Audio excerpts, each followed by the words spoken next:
Hi, welcome to the next video, Building an Intelligent Agent. In the previous video, we looked at General Problem Solver. In this video, we are going to see the ways to impart intelligence to an agent. With machine learning, we want to program our machines to use labeled data to solve a given problem. By going through the data and the associated labels, the machine learns how to extract patterns and relationships. Let's see how an intelligent agent interacts with the environment. In this example, the intelligent agent depends on the learning model to run the inference engine. Once the sensor perceives the input, it sends it to the feature extraction block. Once the relevant features are extracted, the trained inference engine performs a prediction based on the learning model. This learning model is built using machine learning.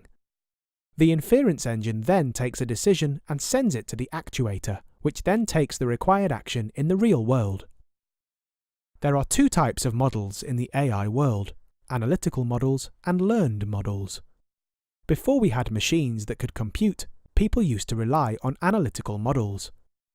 These models were derived using a mathematical formulation, which is basically a sequence of steps followed to arrive at a final equation.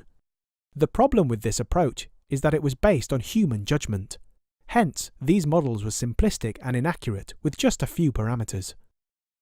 Machine learning allows us to obtain these learned models that can be used in an inference engine. One of the best things about this is the fact that we don't need to derive the underlying mathematical formula.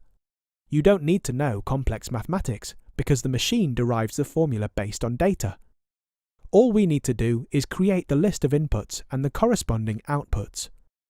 The learned model that we get is just the relationship between labeled inputs and the desired outputs. In this video, we have looked at building an intelligent agent. In the next video, we will look at installing Python 3 and packages.